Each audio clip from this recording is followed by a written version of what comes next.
आज हम class 10 math chapter 1 exercise 1.3 के क्वेश्चन करेंगे। ठीक है, उसका पहला क्वेश्चन है, सिद्ध कीजिए कि √5 एक अपरिमेय संख्या है। ठीक है, इस √5 की जगह पे आपको √2 मिल सकता है, √3 मिल सकता है, √7 मिल सकता है। ठीक है, तो इस टाइप के अगर कोई भी क्वेश्चन है उसका नियम एक ही है, उसी टाइप से लगाना है। ठीक है, तो हम पहला कि हमको पता है, हम जानते हैं कि जो परिमेय संख्या वह होती है जिसको हम p/q के रूप में लिख सकें। p और q एक पूर्णांक संख्या है, और जहाँ q 0 के बराबर नहीं है और p q का जो HCF है 1 है। इसका मतलब ये है p और q आपस में एक सह अभाज्य संख्या हैं, प्राइम नंबर, को प्राइम नंबर हैं। ठीक है, इसमें एक चीज़ और हमको जानना जरूरी है, अगर कोई पूर्ण संख्या है और ये कोई p संख्या, कोई संख्या a पूर्ण है और p भी एक पूर्ण संख्या है, अगर p² a से डिवाइड होता है, ठीक है, तो वो a जो है p को भी विभाजित करेगा। अगर a p² को विभाजित करता है तो a p को भी विभाजित करेगा। जैसे हम एग्जाम्पल के तौर पर देख सकते हैं, जैसे 3 है, 3 अगर 9² को, 9² का मतलब 81, अगर 3 जो है अगर 9² को विभाजित करता है तो 3 9 को भी विभाजित करेगा। जैसे 381, देखिए 27 चला गया। ठीक है, तो 3 9 27, 3 दूनी 6, 2 3 9 27, तो यहाँ कट गया, यानी कि 381 में चला जा रहा है तो 3 9 को भी विभाजित करेगा। ठीक है, इसका जो है ना, ये वाला जो गुण है, इसका हम जो इसके जब सिद्ध करेंगे तो उसमें इसका उपयोग है। अतः इसको थोड़ा बहुत आपको ध्यानपूर्वक देखना है, इसका उपयोग इसमें है।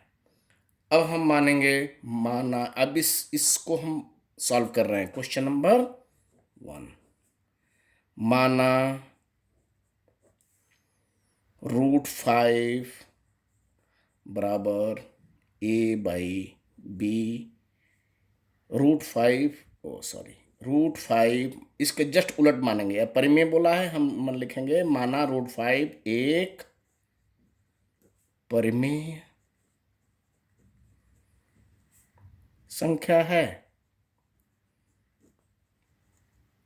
ठीक है, तो अगर ये परिमेय संख्या है तो हम इसको लिख सकते हैं, √5 बराबर a/b,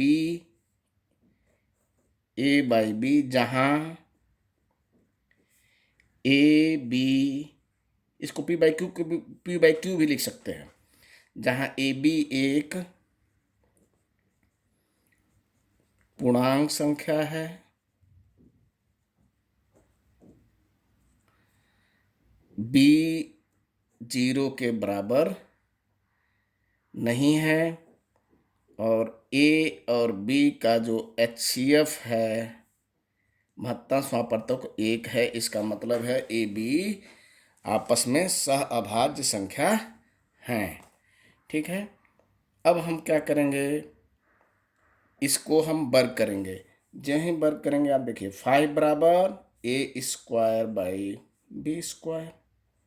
ठीक है, इसको हम ऐसे भी लिख सकते हैं, ये इम्प्लाइज दैट है b² 5b² बराबर a², और फिर यहाँ लिख सकते हैं ये इंटू है, यहाँ b² बराबर a²/5। अब हम इस जो हम ये पढ़े थे, a अगर p² को विभाजित करता है तो a p को भी विभाजित करेगा। ठीक है, ये सेम चीज हम यहाँ लिखेंगे। हम देखते हैं 5 a² को विभाजित कर रहा है, अतः 5a को भी विभाजित करेगा। ठीक है, अब कहेंगे कि विभाजित कैसे कर रहा है, कैसे पता चलेगा कि 5 जो ये ए स्क्वायर को 5, देखिए ए स्क्वायर 5 को इसलिए देखिए ए जब इसमें भाग दे रहे हैं तो हमको बी स्क्वायर मान लीजिए प्राप्त हो रहा है, तो बी क्या है, एक पूर्ण संख्या ही तो है। तो यानी कि ये पूर्णतया इसको विभाजित कर दे रहा है ए स्क्वायर को। तो अगर ए स्क्वायर को 5 विभाजित कर रहा है तो 5 ए को भी विभाजित करेगा, ये हम लोग देख भी चुके हैं, आप कई एग्जाम्पल लेकर के देख सकते हैं। ठीक है, अब हम करेंगे, अब यहाँ फिर मानेंगे, माना ए बराबर 5c। अगर देखिए ये क्या है 5 ये ए बटे 5, जब ये जाएगा तो कुछ तो आएगा, तो हम उसको 5c मान लिए। तो ए बराबर 5c, ये जो इसका मल्टीपल होगा उसका, जो इस यह संख्या ए की संख्या का मल्टीपल 5 तो होगा ही होगा, और कोई एक और संख्या होगी। ठीक है, तो क्या हो जाएगा, इसको ये हम स्क्वायर 1 इसको हम मान लेते हैं 1 समीकरण। अब हम लिखेंगे समीकरण 1 में ए बराबर 5c रखने पर, ठीक है, तो इसमें रखिए आप बी स्क्वायर बराबर 5c बटे 5, तो ये बचेगा आपका 20 को, जब आप सॉल्व करेंगे इसको तो ये हो जाएगा 5c स्क्वायर। तो इससे क्या हो जाता है, c स्क्वायर बराबर बी स्क्वायर बाई 5। अब यहाँ हम सेम चीज लिखेंगे, हम देखते हैं, हम देखते हैं कि 5b स्क्वायर को विभाजित कर रहा है, अतः 5a को भी विभाजित करेगा। इसका मतलब क्या है, सॉरी 5b स्क्वायर को ना, हम देखते हैं कि 5b स्क्वायर को विभाजित कर रहा है, तो 5b को भी विभाजित करेगा, सॉरी b को भी विभाजित करेगा। हम क्या देखते हैं, यानी कि a और b का जो कॉमन है वो क्या है, 5 है। कॉमन मतलब HCF, लेकिन हमको HCF कितना होना चाहिए, एक के अलावा और कोई नहीं होना चाहिए, लेकिन यहाँ पर 5 है। ठीक है, तो इस चीज को हमको देखना है। अब हम लिखेंगे यहाँ,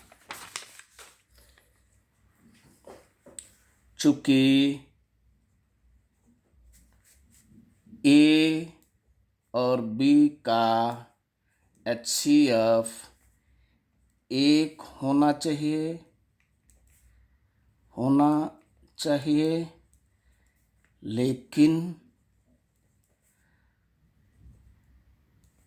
लेकिन यहाँ पर ए और बी का HCF 5 मिल रहा है, जो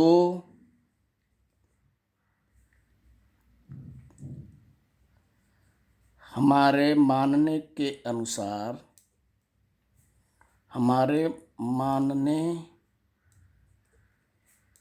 के अनुसार के बिल्कुल विपरीत है। एक के अलावा इसका HCF और कुछ नहीं होना चाहिए। अब जब विपरीत है, यानी कि हमने जो माना है वो गलत है, अतः हमारा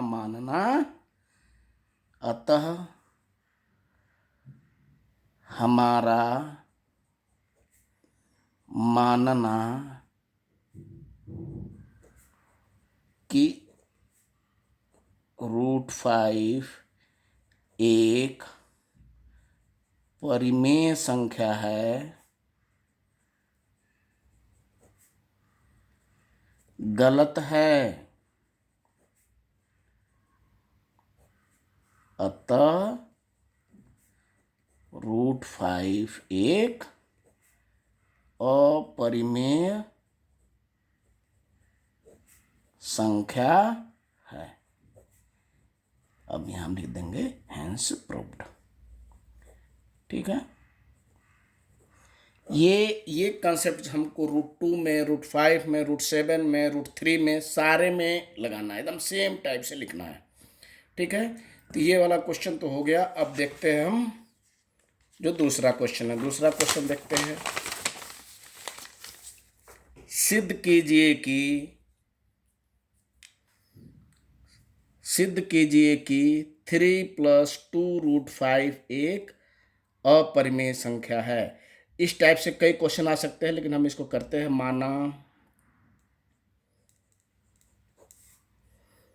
3 + 2√5 एक परिमेय संख्या है। ठीक है, तो जब परिमेय संख्या है तो हम इसको कैसे लिख सकते हैं? 3/√5 बराबर AB भी लिख सकते हैं, P/Q भी लिख सकते हैं, कोई दिक्कत नहीं है। बराबर P/Q, जहां PQ एक पूर्णांक संख्या है। पूर्णांक संख्या क्या होती है? 1, 2, 3, 4 0 और फिर -1, -2, -3 अप टू इन्फिनिटी, वो होती है पूर्णांक संख्या। Q 0 के बराबर नहीं है और HCF PQ कितना है? 1 है। ये हमेशा लिखना है। ठीक है, अब हम देखते हैं क्या करना है। यहाँ पे देखिए आप, ये इसको 3 को इधर ले आते हैं। 2√5 बराबर P/Q -3, तो 2√5 बराबर, यहाँ Q LCM ले लीजिए, तो हो जाएगा P -3Q। ठीक है, अब √5 बराबर P -3Q बटे 2Q। अब आप यहां देखिए, जो ये है,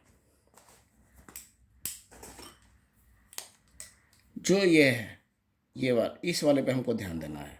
इसमें देखिए, ये P एक पूर्णांक है, Q एक पूर्णांक है और ये Q भी एक पूर्णांक है। दो तो पूर्णांक है ही, 3 भी एक पूर्णांक है। हम देखते हैं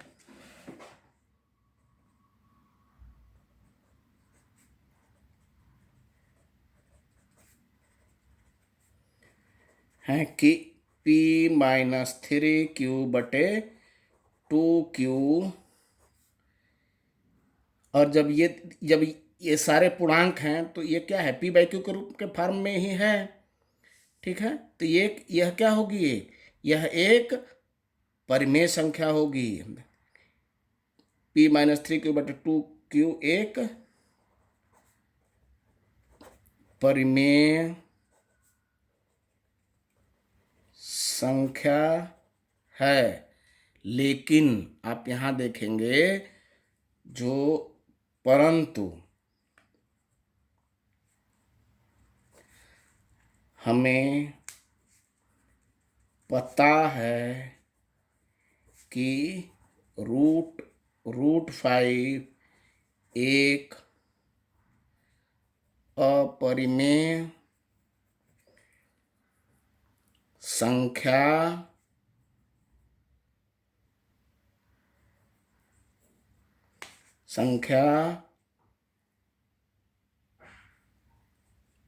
होती है।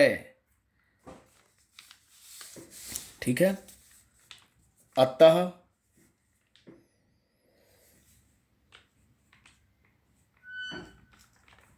अतः 3 + 2√5 एक परिमेय संख्या है। यह मानना गलत है। अतः चाहे विरोधाभास हमारे मानने के विरोधाभास है। अतः 3 + 2√5 एक अपरिमेय संख्या है। ठीक है, हेंस प्रूव्ड। अब आप देखेंगे यहाँ पे ना, ये इस टाइप के बहुत सारे क्वेश्चन आएंगे आपको, हमको इसी टाइप से लगाना है। ठीक है, जैसे किसी में दे दिया आपको 3 + 2√7, चाहे 5 + 2√5, चाहे 5√5। ठीक है, कैसा भी हो हमको लगाना है इसी प्रकार। और आप लोगों से एक बात और कहना चाहता हूँ, अगर आपको कोई भी इन सब चीज़ों में डाउट हो तो आप हमें ज़रूर कमेंट्स बॉक्स में लिख करके भेज सकते हैं, चाहे हमारे व्हाट्सएप पे आप लिख करके उस क्वेश्चन को भेज सकते हैं कि हमें इसमें डाउट है, फिर एक बार और बताइए। ठीक है, तो हम आपको इंडिविजुअली भी बता सकते हैं। ठीक है, अब ये क्वेश्चन फिर हम अगले वीडियो में फिर हम बाकी क्वेश्चन करेंगे। धन्यवाद।